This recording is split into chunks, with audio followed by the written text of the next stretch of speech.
Hello everyone, welcome back to my blog. তা আজকে আমরা বানাতে চলেছি ম্যাঙ্গো সন্দেশ।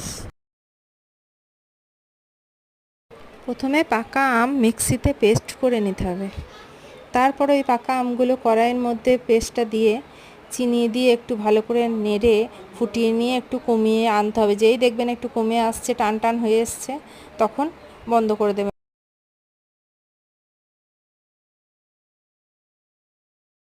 আর অন্যদিকে একটা পাত্রে জল ঝরানো ছানা নিতে হবে। ওই ছানাটা ভালো করে মেখে নিয়ে ওর মধ্যে একটু কর্নফ্লাওয়ার দিয়ে দেবেন, 1-2 চামচ। তার মধ্যে একটু ওই গুঁড়ো দুধ দিয়ে দেবেন, গুঁড়ো দুধ 2-3 চামচ। তার মধ্যে ওই আমের ওই মিশ্রণটা ঢেলে দিয়ে ভালো করে ফেটিয়ে মেখে নিতে হবে।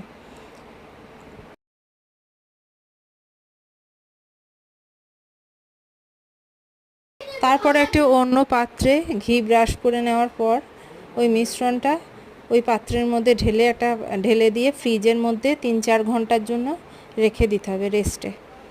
তাহলেই রেডি আমাদের ম্যাঙ্গো সন্দেশ। আপনারা নিজেদের মতো শেপ করে কেটে নেবেন, কালাকাঁদ টাইপে হোক বা যে কোনো শেপ আপনারা করে নেবেন। আর একটু গার্নিশিংয়ের জন্য একটু উপরে কাজু কিশমিশ একটু ছড়িয়ে নেবেন, তাহলেই রেডি ম্যাঙ্গো সন্দেশ। আমাদের এখনও রেডি হয়নি, তার আগেই আপনাদের দেখিয়ে দিয়েছি এভাবে কেটে বোঝানোর জন্য। Thank you for watching my blog everyone, by.